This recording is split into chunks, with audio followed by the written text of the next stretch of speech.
இளைஞர்களின் வாய்ப்புகளையும் திறனையும் உயர்த்தி வரும் ஸ்டாலின் தொடரட்டும், தமிழ்நாடு வெல்லட்டும். ஏன் போடணும்? சிவலிங்கம் சொன்ன மாதிரி நம்ம திருப்பரங்குன்றத்துல தீபம் ஏத்தணும். அதுதான் உண்மை. திருப்பரங்குன்றத்துல தீபம் ஏத்தணுன்ற எண்ணத்தோட போறோம். திருப்பரங்குன்ற மக்கள் நீங்க உங்க ஊடகத்திலே எடுத்து போட்டீங்க, அமைதியை தான் விரும்புறாங்க. பிஜேபிக்காரங்க வந்து இங்க பிரச்சனை பண்ண வேணாம் அப்படின்னு. இப்போ ராஜன் செல்லப்பா இந்த 5 வருஷம் திருப்பரங்குன்றம் தொகுதிக்கு அவர் தானே எம்எல்ஏ. என்ன பண்ணார்? திருப்பரங்குன்றம் தொகுதி நலனுக்காக 5 வருஷம் என்ன பண்ணார்னு சொல்ல முடியாத ராஜன் செல்லப்பா கார்த்திகை தீபம் பிரச்சனையை எடுத்துட்டு வர்றாரு. பிஜேபியோட தேசிய தலைவர் வந்து அதை பேசுறாரு. உயர்நீதிமன்ற ஆணை இது, அந்த ஆணையை நிறைவேற்றுகிறோம். அப்படி ஏற்றணும்னா நீங்க எல்லாரும் உள்ள போய் திருப்பரங்குன்றத்துல தீபம் ஏத்தியாச்சுன்றது அண்ணாமலைக்கு தெரியுமா? இந்த ராஜன் செல்லப்பாவுக்கு தெரியுமா தெரியாதா? வருடா வருடம் கோயில் பழக்க வழக்க மரபுப்படி தீபம் ஏற்றக்கூடிய உச்சி பிள்ளையார் கோயிலில் நாயக்கர் காலத்துலேருந்து தீபம் ஏற்ற இடத்துல தீபம் இந்த வருடமும் ஏற்றப்பட்டது அப்படின்ற விஷயம் ராஜன் செல்லப்பாவுக்கு தெரியாதா? என்னைக்காவது வளர்ச்சி குறித்து மாணவர்களுக்கு கல்வி வேணும், மக்களுக்கு சுகாதாரம் வேணும், நிறைய எஜுகேஷன் இன்ஸ்டியூஷன் கொண்டு வாங்க, இங்கே ஐஐடி கொண்டு வாங்க, ஐஏஎம் கொண்டு வாங்க, தொழில் வளர்ச்சி நிறைய இன்னும் ஐடி கம்பெனி கொண்டு வாங்க, அடிப்படை கட்டமைப்பை மேம்படுத்துங்க, விவசாயத்தை அழிக்காதீங்க, இப்படி ஏதாவது பிஜேபி பேசியிருக்கா? அதுக்கு ஏதாவது போராட்டம் நடந்திருக்கா? இப்போ தமிழ்நாட்டுக்கு எது தேவை, எது சரியானது அப்படின்றத ஆழமாக விவாதித்து யோசிச்சு தான் ஜீரோ பிஜேபி அப்படின்னு ஒரு இயக்கத்தை தொடங்கியிருக்கிறோம். நீதிபதி ஹரிபரந்தாமன் அவர்களே அந்த நிகழ்ச்சியில் அது சொன்னார். எதனால் பிஜேபி தமிழ்நாட்டு மக்கள் நிராகரிக்க வேணும் அப்படின்னு நம்ம சொல்கிறோம் அப்படின்னா, மைத்துனர்னா மனைவியோட தம்பி கார்த்திக், அவரோட பிஏ விஸ்வநாத், இவங்கெல்லாம் பார்ட்னராக இருந்து ஒரு ரியல் எஸ்டேட் கம்பெனி துவங்கியிருக்கிறாங்க. அந்த ரியல் எஸ்டேட் கம்பெனி என்ன கம்பெனின்னா, ஆடம்பரமாக அப்பார்ட்மெண்ட் கட்டி சேல் பண்ணுறது. இதுதான் அந்த கம்பெனியோட நோக்கம். அது ஓப்பனாக விளம்பரமாக வந்துச்சு. அந்த கம்பெனியோட ஒர்த்து எவ்வளோ தெரியுமா? 2214 கோடி. இந்த அண்ணாமலை சொல்கிறாரு பரகால பிரபாகர் வந்து வேலை இல்லாதவர். இன்னைக்கு வரை ஆருத்ரா பிரச்சனைக்கு பிஜேபி ஏதாவது சொல்லிடுறா? பிஜேபியோட தலைமையகத்தை மக்கள் முற்றுகையிட்டு போராட்டம் பண்ணாங்க. அவர் பியூஷ் மானுஸ் ஒரு பதிவு போட்டிருந்தார். 14 செப்டம்பர் 2025 அண்ணாமலை சூலூரில் 150 கோடிக்கு சொத்து வாங்கியிருக்காரு, தொண்டாமுத்தூரில் 85 கோடிக்கு சொத்து வாங்கியிருக்காரு, மாதம் 100 கோடிக்கு வாங்கிட்டு இருக்காரு. அதை விட இழிவுபடுத்த முடியும்னா இழிவுபடுத்த முடியாது. பெண்கள் குழந்தை பத்து கொடுக்குற இயந்திரமா? 3 குழந்தைங்க மேலே பெற்ற வீரம், 3 குழந்தைங்க மேலே வீரம் சொல்கிறாரு. என்ன இதை விட ஒரு பிற்போக்கான பார்வை எங்காலும் இருக்கு தெரியுமா? குழந்தை பத்து தர்றதுக்கா பெண்கள் இருக்காங்க உனக்கு? அவங்க எந்த ஜாதி அதிக குழந்தை பத்துக்கிறதோ அதான் வீரமான வளர்ற ஜாதியாம். இப்படி எங்கேயாலும் எவனாலும் பேசுவானா? எந்த ஜாதி எந்த மதம் புள்ள பெற்றுக்கிறத சந்தோஷமா பெற்றுக்கிறாங்களோ அந்த மதம் ஜெயிக்கும், அந்த ஜாதி ஜெயிக்கும். ரெட்டி சங்கத்துல 3 குழந்தை பெற்றுக்கிட்ட ஒரு பொண்ணை வீரத்தாய் வீர ரெட்டி மங்கையில் பட்டம் விடும். எந்த மருமக அதிக குழந்தை பெற்றுக்கிறேன்னு பிராமிஸ் பண்றாலும் அவதான் நம்ம வீட்டு மருமகை அப்படி முடிவு பண்ணும்.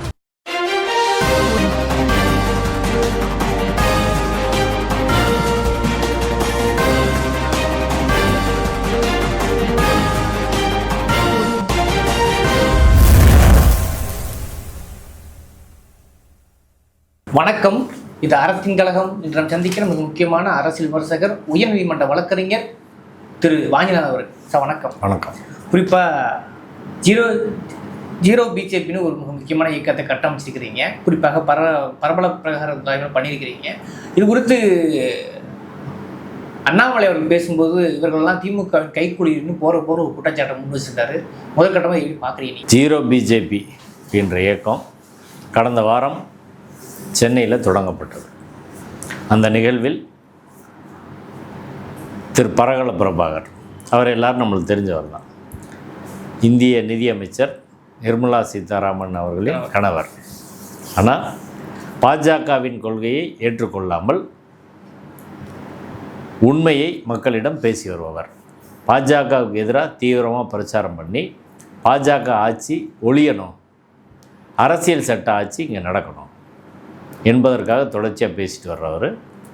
அவர் ஆதாரம் இல்லாமல் எந்த விஷயத்தை இதுவரை பேசி நான் பார்த்ததில்லை. நான் பல மீட்டிங்கில் அவரோட இருந்திருக்கிறேன். தேர்தலில் எஸ்ஐஆரில் 2லேயுமே நடந்த முறைகேடுகளை அவரளவுக்கு இந்தியாவில் யாரும் பேசலை. தேர்தல் முடிஞ்ச பிறகு வாக்கு சதவீதத்தை உயர்த்தி பாஜக எப்படி ஆட்சியை கைப்பற்றுகிறது அப்படின்றத மிக தெளிவாக பேசியிருக்கிறார். அவர் பேசுகிறதுக்கு இதுவரை ஒருத்தர் பதில் சொல்லலை. இப்போ சொல்கிறார்ல அண்ணாமலை, அவர் வச்ச குற்றச்சாட்டுக்கு என்னைக்கால அவர் பதில் சொல்லியிருக்காரா? மோடி பதில் சொல்லியிருக்காரா? அமித்ஷா பதில் சொல்லியிருக்காரா? யாராவது பதில் சொல்லியிருக்காங்களா?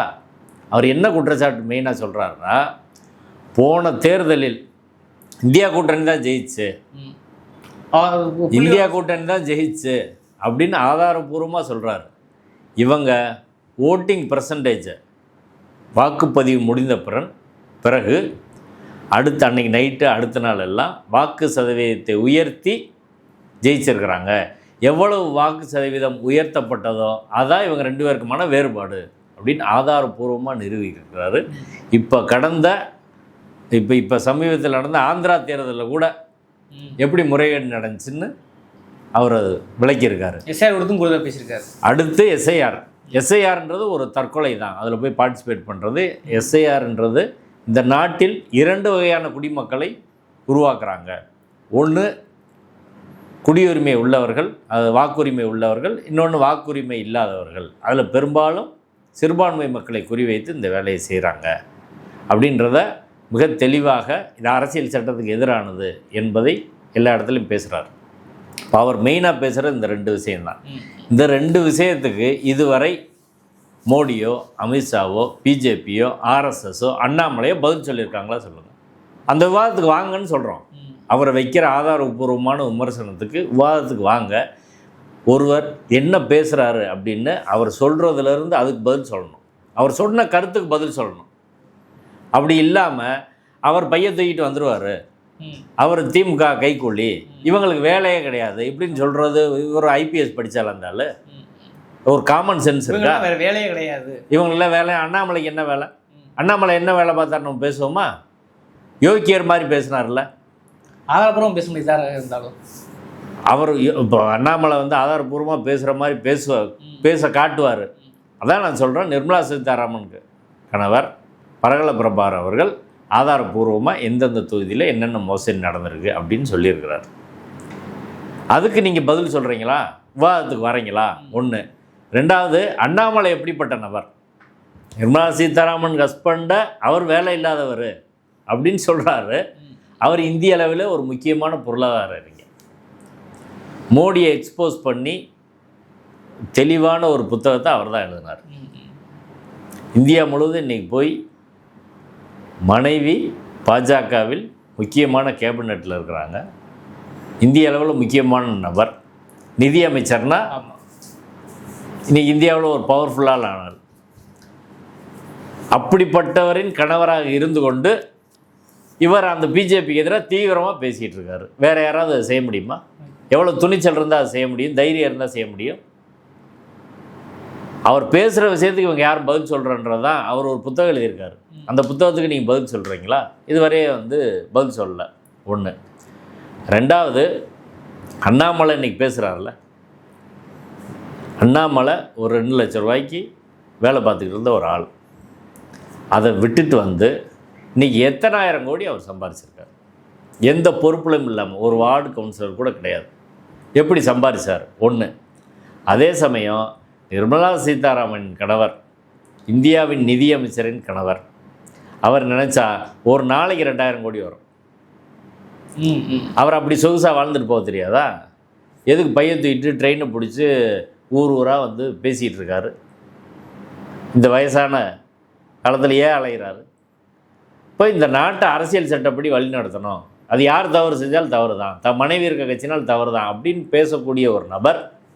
அப்படிப்பட்ட நபரை போகிற போக்கில் இந்த ஆள் விமர்சிக்கிறார். இந்த ஆள் யோக்கியது என்ன? நம்ம கொஞ்சம் பழசெல்லாம் மறந்துடுவோம், பழசை கொஞ்சம் எடுத்து பார்ப்போம். ஆருத்ரா கோல்டு கம்பெனின்னு ஒன்று இருந்துச்சு. அது பெரிய சர்ச்சையாச்சு. அந்த சர்ச்சைக்கு அண்ணாமலைக்கு ஒரு தொடர்புன்னு சொன்னாங்கள்ல, அதுக்கு அவர் எங்கேயாலும் அது கரெக்டாக விளக்கம் அந்த கட்சியிலன்னு சொல்லியிருக்காங்களா? ஆருத்ரா கோல்டு கம்பெனின்றது கிட்டத்தட்ட 2 லட்சம் பேர் ஆருத்ரா கோல்டு கம்பெனியில் டெபாசிட் பண்ணாங்க. 25-30% லாபம் தராங்க அப்படின்னு பணம் வாங்கினாங்க. அந்த கம்பெனியில் டெபாசிட் பண்ண தொகை மட்டும் 2438 கோடி மக்கள் பணத்தை வாங்கினாங்க. வாங்கி மொத்தத்தையும் சுவாகா பண்ணிட்டாங்க. அது சம்மந்தமாக விசாரிக்கிற போது அன்றைக்கி பத்திரிகையில் வந்த செய்தியை தான் நான் சொல்கிறேன். அதாவது ஹரீஸ்னு ஒரு ஆள், அந்த நபர் தான் பிஜேபியோட விளையாட்டுத்துறை அணி செயலாளராக இருந்தார். இப்போ எஃப்ஐஆர் போட்ட பிறகு வந்து பிஜேபியில் சேர்றாரு. அந்த ஹரீஸ் அண்ணாமலைக்கு நெருக்கம் ஒன்று. ரெண்டாவது, ரூசோன்னு இன்னொரு புரோக்கர் இருந்தார். அந்த புரோக்கர் என்ன பண்ணுறாருன்னா, அவர் ஒரு ஸ்டேட்மெண்ட் கொடுத்தார். இந்த பிரச்சனை வந்தோடனே பிஜேபியோட ஓபிசி பிரிவின் மாநில துணைத் தலைவராக நடிகர் ஆர்கே சுரேஷ் அவர்கள் மாற்றிருக்காருல்ல, அவருக்கு 12 கோடி ரூபா அவர் கொடுத்துருக்காரு. எதுக்கு? இந்த கேஸில் அண்ணாமலை மூலம் சொல்லி தப்பிக்கிறதுக்கு. அந்த ஆர்கே சுரேஷுக்கு 12 கோடி கொடுத்தோன்னு இவர் ஸ்டேட்மெண்ட் கொடுத்தோன்னையும் ஆர்கே சுரேஷுக்கு போலீஸ் சம்மன் பண்ணாங்க. விசாரணைக்கு வந்தாரா? வெளிநாட்டுக்கு ஓடிட்டார். 2 மாதம் வெளிநாட்டில் தலைமறைவாக இருந்தார். பிஜேபியோட ஓபிசி பிரிவின் துணைத் தலைவர் 2 மாதமாக வெளிநாட்டில் தலைமறைவாக இருந்தார். அதுக்கப்புறம் அவர் கைது செய்யப்பட்டார். அடுத்து இந்த பிஜேபியோட இளைஞரணி செயலாளர் அமர் பிரசாத் ரெட்டி, அவர் அண்ணாமலைக்கு ஒரு வலதுகரம் போல. அவர் மூலமாக சுரேஷ், அவர், இவங்க 2 பேர் மூலமாக இந்த ஆருத்ரா கம்பெனி அண்ணாமலையை தொடர்பு கொண்டு இந்த பிரச்சனைகளை தப்பிக்கிறதுக்கு நிறைய பணம் கொடுத்தாங்க அப்படின்றதா அன்றைக்கி வந்த குற்றச்சாட்டு. இதை நான் சொல்லலை. யார் சொல்லியிருக்காருன்னா, பிஜேபி கட்சி பொறுப்பாளர் சொல்லியிருக்காரு. பிஜேபி சொன்ன அவர் பேர் கிருஷ்ண பிரபு. யார் அவர்? பிஜேபியோட பொருளாதார பிரிவின் மாநில செயலாளராக இருந்த கிருஷ்ண பிரபு இந்த ஆருத்ரா பிரச்சனையில் பிஜேபி தலைவர்களுக்கு பணம் போயிருக்கு, அப்போ அண்ணாமலை தான் தலைவராக இருக்கார், இப்படி அயோக்கியத்தனமாக இவங்க இருக்கிறாங்கன்னு சொல்லி ஏப்ரல் 13 அன்னைக்கு அவர் இதை சொல்லிவிட்டு இதை எழுதி கடிதமாக கொடுத்துட்டு, ஆருத்ராவோட பணம் வாங்கியிருக்கேன்னா, நீங்கள் எல்லாம் பணம் வாங்கியிருக்கிறீங்க, இந்த கட்சியில் நான் இருக்க விரும்பலை அப்படின்னு வெளியே போனாங்க. இந்த அண்ணாமலை சொல்கிறாரு பரகால பிரபாகர் வேலை இல்லாதவர். இன்னைக்கு வரை ஆருத்ரா பிரச்சனைக்கு பிஜேபி ஏதாவது சொல்லிடுறா. பிஜேபியோட தலைமையகத்தை மக்கள் முற்றுகையிட்டு போராட்டம் பண்ணாங்க. பெரிய பிரச்சனையாச்சு.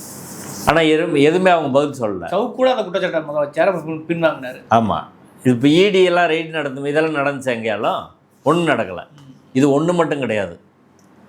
கர்நாடகாவில் அண்ணாமலை பிஜேபியில் கொஞ்சம் ஒதுக்கி வச்ச உடனே அண்ணாமலையை அவர் புதிய கட்சி தொடங்குவார் அப்படின்ற மாதிரி ஒரு செய்தி ஒரு வருஷமாக தொடங்குவார்னு போயிட்டு இருக்குது. ஒரு வருஷத்துக்கு ஒரு 6 மாதத்துக்கு முன்னாடி இருந்து அண்ணாமலையை ஒதுக்கி வச்சதுனால அவர் வேறு கட்சி தொடங்க போகிறாரு அப்படின்லாம் சொல்லிட்டு இருந்தாங்க. அப்போ பிஜேபி தரப்புலேருந்து சில செய்திகள் லீக் பண்ணாங்க. குறிப்பாக பிஜேபியோட பொறுப்பாளர் அஸ்வத்தாமன், இப்படி கொஞ்சம் பேர் ஒரு டீம் சில செய்திகளை லீக் பண்ணி தொடர்ந்து பிஜேபியிலிருந்து, அண்ணாமலை வேறு யாரும் சொல்லலை, பிஜேபி டீம் தான், யார் அவன் கூட இருந்த டீம் தான் விமர்சனம் பண்ணாங்க. அதில் சொன்ன ஒரு விமர்சனம், அண்ணாமலை கர்நாடகாவில் ஒரு ரியல் எஸ்டேட் கம்பெனி தொடங்கியிருக்காரு. அதில் அவரோட மைத்துனர்னா மனைவியோட தம்பி கார்த்திக், அவரோட பிஏ விஸ்வநாத், இவங்கெல்லாம் பார்ட்னராக இருந்து ஒரு ரியல் எஸ்டேட் கம்பெனி துவங்கியிருக்கிறாங்க. அந்த ரியல் எஸ்டேட் கம்பெனி என்ன கம்பெனின்னா, ஆடம்பரமாக அப்பார்ட்மெண்ட் கட்டி சேல் பண்ணுறது. இதுதான் அந்த கம்பெனியோட நோக்கம். அது ஓப்பனாக விளம்பரமாக வந்துச்சு. அந்த கம்பெனியோட ஒர்த்து எவ்வளோ தெரியுமா? 2214 கோடி. ஒரு அப்பார்ட்மெண்ட், ஒரு வீடு 9 கோடிக்கு, அவங்க 4 BHK வீடு 9 கோடிக்கு விற்கிறதா விளம்பரம் கொடுத்துருந்தாங்க. அந்த கம்பெனியோட ஃபவுண்டர் அண்ணாமலை தான். இப்போ 2214 கோடிக்கு ஒரு கம்பெனி எப்படி அவர் தொடங்கினார்? எப்படி பணம் வந்துச்சு? அண்ணாமலை என்ன வேலையில் இருந்தார்? 2 லட்ச ரூபா அங்கே சம்பளம் வாங்கி, ஐபிஎஸ் வேலையில் சம்பளம் வாங்கி இவ்வளோ பணம் வந்துருச்சா? சொல்லணும்ல. கோயம்புத்தூரில் ஒரு 14 ஏக்கர் வாங்கினார், மையமான பகுதியில் அப்படின்னு ஒரு அலிகேஷன் அவங்க கட்சியில் தான் சொன்னாங்க, நம்ம சொல்லலை. அது மனைவி சொத்துன்னு சொல்லியிருந்தாங்க. மனைவி சொத்துனாரு. இதுக்கு எப்படியா நீ பட்டுறதுக்கு பணம் வந்துச்சு, ஸ்டாம்பிள் டியூட்டியாக 50 லட்ச ரூபா வந்துச்சு, எப்படி வந்துச்சு அப்படின்னா கடை வாங்கினேன் அப்படின்னு உருட்டினாரு. ஆனால் அதுக்கு தெளிவான பதில் சொல்லலை. அதே போல் இந்த பிரச்சனைலாம் வரும்போது 2025 அவர் பியூஷ் மானுஸ் ஒரு பதிவு போட்டிருந்தார். 14 செப்டம்பர் 2025 அண்ணாமலை சூலூரில் 150 கோடிக்கு சொத்து வாங்கியிருக்காரு, தொண்டாமுத்தூரில் 85 கோடிக்கு சொத்து வாங்கியிருக்காரு, மாதம் 100 கோடிக்கு வாங்கிட்டு இருக்காரு அப்படின்னு போட்டிருந்தார்.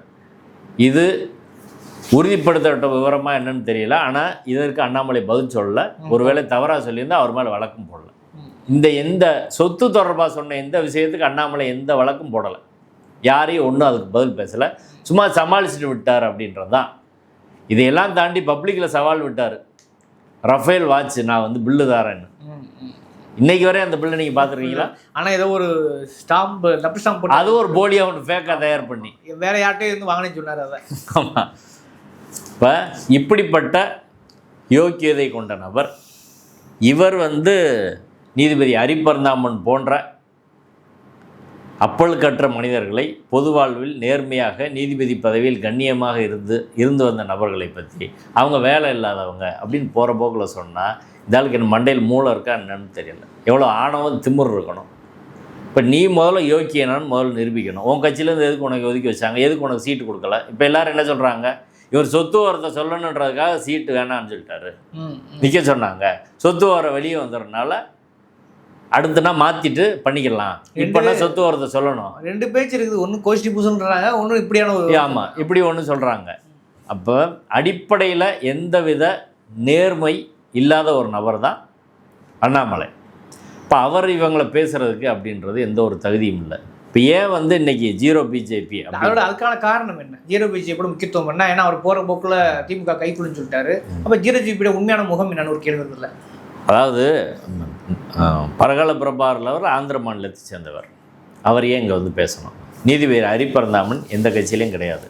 அவர் திமுகவை பிஜேபியை யார் தவறு செய்தாலும் கடுமையாக விமர்சிச்சுக்கூடிய நபர். சரிங்களா?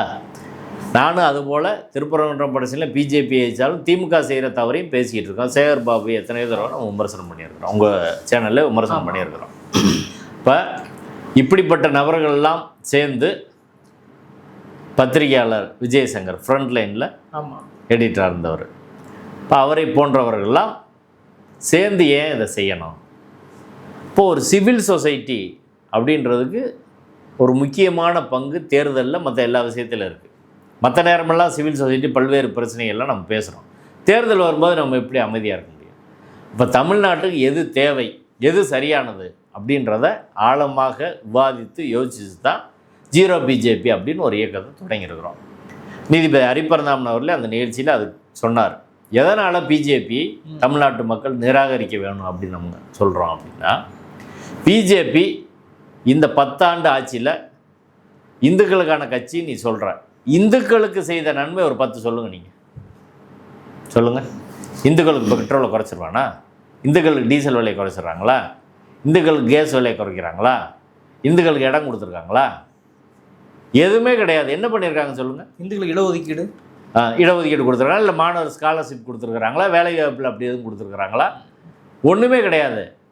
யாருக்கு பண்ணியிருக்கிறாங்கன்னா மேல் சாதி இந்துக்களுக்கு 10% இடஒதுக்கீடு கொடுத்துருக்குறாங்க.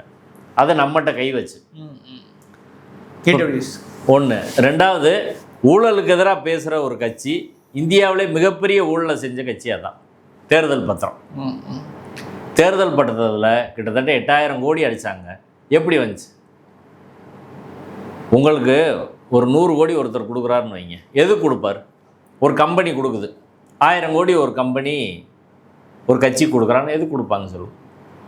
அவனுக்கு ஃபேவராக பண்ணுறதுக்கு தானே கொடுப்பாங்க. விதிமுறை மீறலுக்காக தானே இருக்குது மேக்சிமம். அப்போ அது எவ்வளோ பெரிய ஊழல். அது அஃபீஷியலாக அந்த ஊழலை பண்ண கட்சி இந்தியாவிலே பிஜேபி தான். இன்றைக்கி இந்தியாவிலே பேங்க் பேலன்ஸ் அதிகம் வச்சுருக்கிற கட்சி யார்?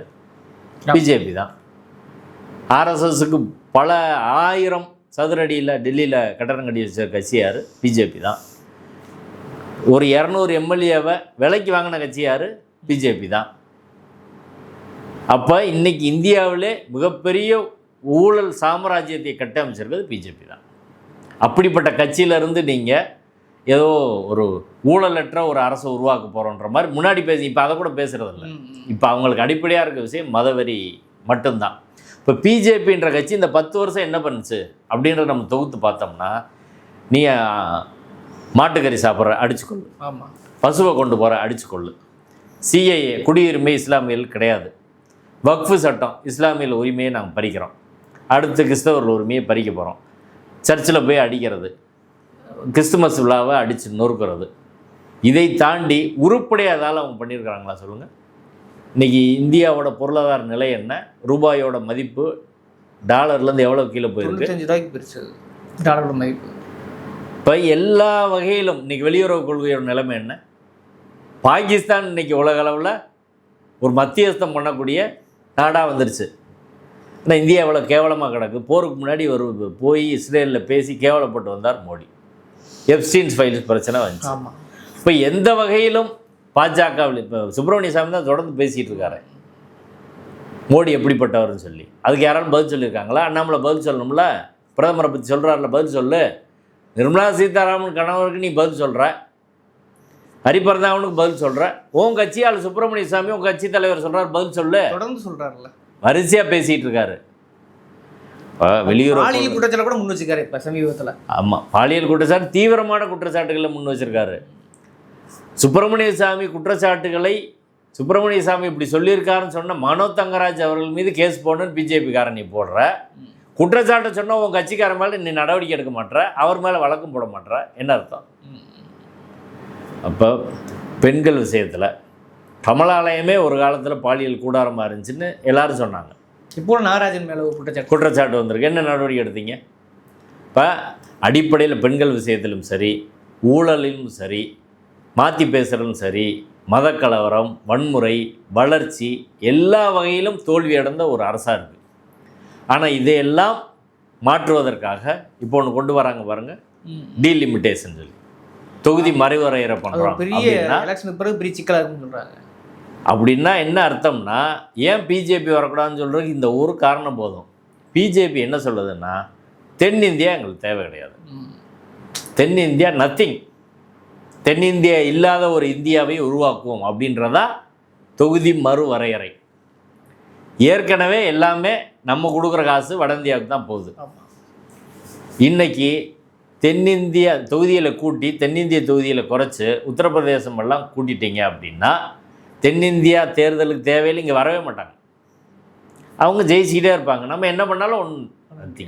அப்போது ஒரு தென்னிந்திய மக்களை எப்படி இஸ்லாமியரில் ஓட்டு உரிமை இல்லாதவங்களாக மாற்றுறாங்களோ, கிறிஸ்தவர்களே ஓட்டு உரிமை இல்லாதவங்களாக மாற்றுறாங்களோ, ஒரு கான்ஸ்டியூஷன் கொண்டு வந்து இவங்களை 2ஆம் தர குடிமக்களாக மாற்ற போகிறோன்னு சொல்லுவாங்களோ, அதே போல் தென்னிந்திய மக்களை 2ஆம் தர குடிமக்களாக மாற்றுவது அப்படின்றதான் இந்த திட்டத்தோட நோக்கம். இப்படி தமிழ்நாட்டு மக்களை 2ஆம் தர குடிமக்களாக மாற்ற ஒரு கட்சிக்கு நாம் ஏன் ஓட்டு போடணும்னு சொல்லுவோம்.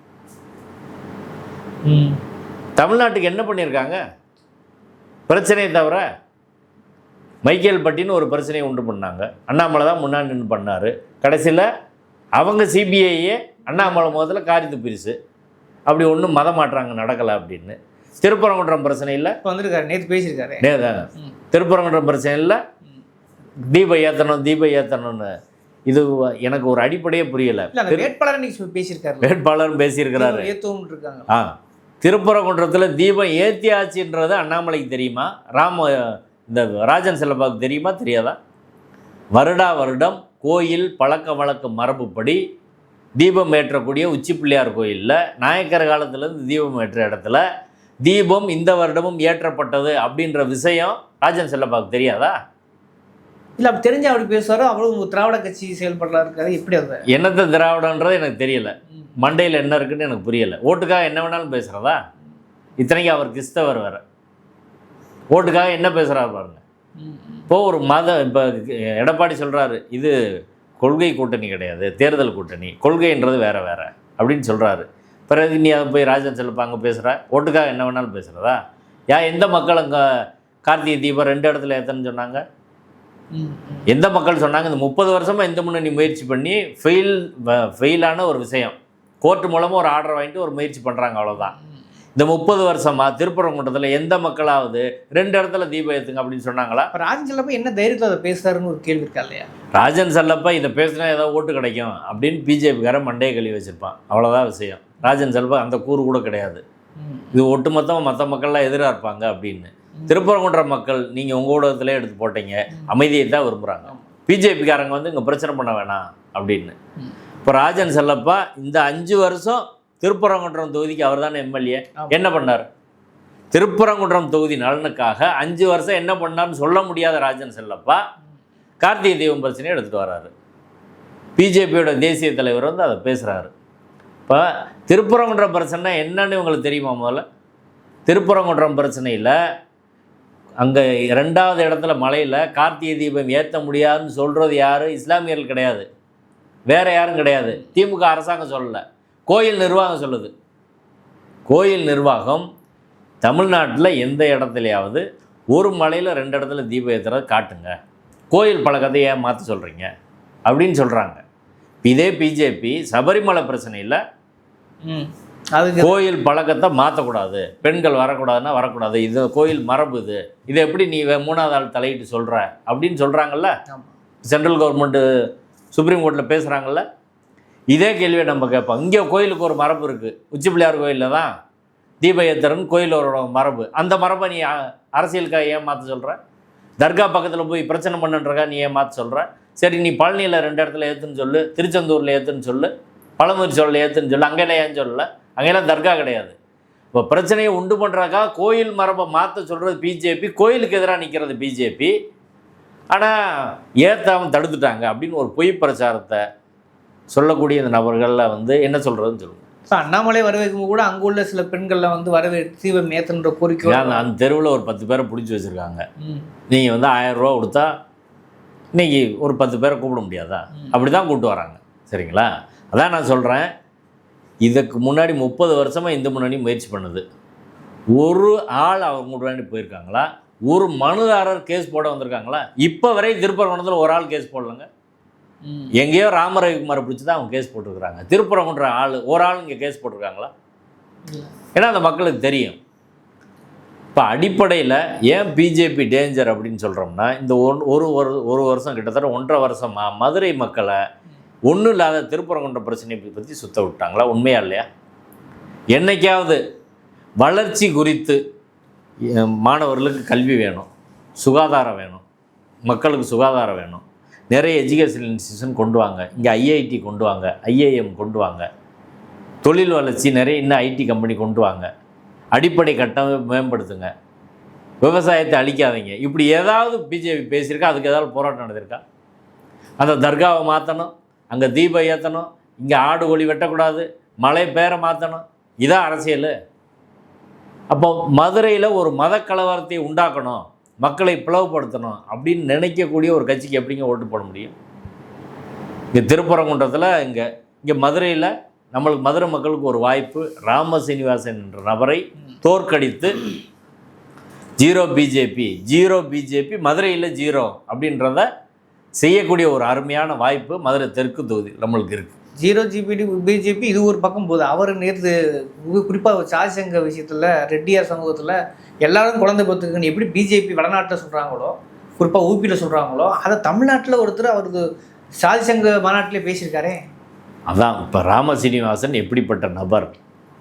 அடிப்படையில் சாதி வெறியர், சாதியை ஊக்குவிக்கக்கூடிய ஒரு நபர். சரிங்களா? அதுக்கு நல்ல பிஜேபி எப்படிப்பட்ட கட்சின்னா, கிருஷ்ணசாமின்னு ஒருத்தர் இருந்தார்ல, ஆமாம், புதிய தமிழகத்தில், நிச்சயமாக அவரை எந்த அளவுக்கு பயன்படுத்தினாங்க? இந்த ராம சீனிவாசனில் எத்தனை மேடையில் அவர் கூட சேர்ந்து ஏறியிருப்பார். இன்றைக்கி அவர் என்ன பண்ணாங்க? கருவேப்பிள்ளையை விட மோசமாக தூக்கி எறிஞ்சிட்டாங்க. இப்படி தான் பிஜேபி நடத்தும். இப்போ சாதியை பயன்படுத்திக்கிறவாங்க, சாதி அமைப்புகளை பயன்படுத்துவாங்க, அதுக்கப்புறம் தூக்கி எறிஞ்சிருவாங்க, அவங்க அந்த இடத்துக்கு வந்துடுவாங்க அப்படின்றதான். ராம சீனிவாசன் முதல்ல நீ தமிழர்கள் இல்லை இந்தியர்கள் பேசுகிறாள், ஒரு சாதி சங்க மாநாட்டு எதுக்கு போகிற? அங்கே போய் ஏன் பேசுகிற? திமுககாரங்க சாதி சங்க மாநாட்டுக்கு போனால் கத்துறீங்கல்ல, திராவிடம் பேசுகிறவங்க எதுக்கு சாதி சங்க மாநாட்டுக்கு போகிறீங்கன்னு, நீ எதுக்கு அங்கே போகிற? அங்கே போய் பேசுனது, அதாவது பெண்களை இதை விட இழிவுபடுத்த முடியும்னா இழிவுபடுத்த முடியாது. பெண்கள் குழந்தை பத்து கொடுக்குற இயந்திரமா? 3 குழந்தைங்க மேல பெற்ற வீரம் 3 குழந்தைங்க மேல வீரம் சொல்றாரு. என்ன இதை விட ஒரு பிற்போக்கான பார்வை எங்காலும் இருக்க முடியுமா? குழந்தை பத்து தர்றதுக்கா பெண்கள் இருக்காங்க உனக்கு? அவங்க எந்த ஜாதி அதிக குழந்தை பத்துக்கிறதோ அதான் வீரமான வளர்ற ஜாதியம். இப்படி எங்கேயாலும் எவனாலும் பேசுவானா? இந்த ஆள் பேராசிரியர், எங்கே பேராசிரியர் இருந்தார் எனக்கு தெரியல. நீங்கள் பார்த்துருக்கீங்களா? அவர் மதுரையெல்லாம் சுற்றிட்டு இருக்காரு. எந்த ஊரில் அவர் பேராசிரியர் இருந்தார்? இந்த சாஸ்தா யூனிவர்சிட்டின்னு சொல்கிறாங்க, அது RSS யூனிவர்சிட்டி. அங்கே கூப்பிட்டு ஏதாவது 2 கிளாஸ் எடுத்துகிட்டு அவர் பேராசிரியரா? எத்தனை வருஷம் எங்கே வேலை பார்த்தாரு? 2009 தான் இங்கே PhD பண்ணியிருக்காருன்னு சொல்கிறாங்க. எப்போ அவர் வேலை பார்த்தார்? அதுக்கப்புறம் முழு நேரம் அரசியல்வாதியாக பிஜேபி மாநில செயலாளராக இருக்கார். எங்கே போய் வேலை பார்த்தார்? அப்போ எல்லாமே ஒரு பக்கம் ஜாதி, இன்னொரு பக்கம் சொந்த பணியை கூட வெளிப்படையாக சொல்லாது. மோடி திருமணம் பண்ணது சொல்லாத மாதிரி. அப்படிப்பட்ட எந்த அரசியல் நேர்மையும் பொது வாழ்வில் நேர்மையும் இல்லாத நபராக தான் இருக்கிறாரு. ஒன்று. ரெண்டாவது, திருப்பரங்குன்றம் அரசியல் அவர் ஒரு கருத்து சொன்னார், அசைவம் சாப்பிடுபவர்கள் முட்டாள்கள், அது பெரிய சர்ச்சையாச்சு அப்படின்னு பேசினாரா இல்லையா? இப்போ தெற்கு தொகுதியில் 95% மக்கள் அசைவம் தான் சாப்பிட்றாங்க.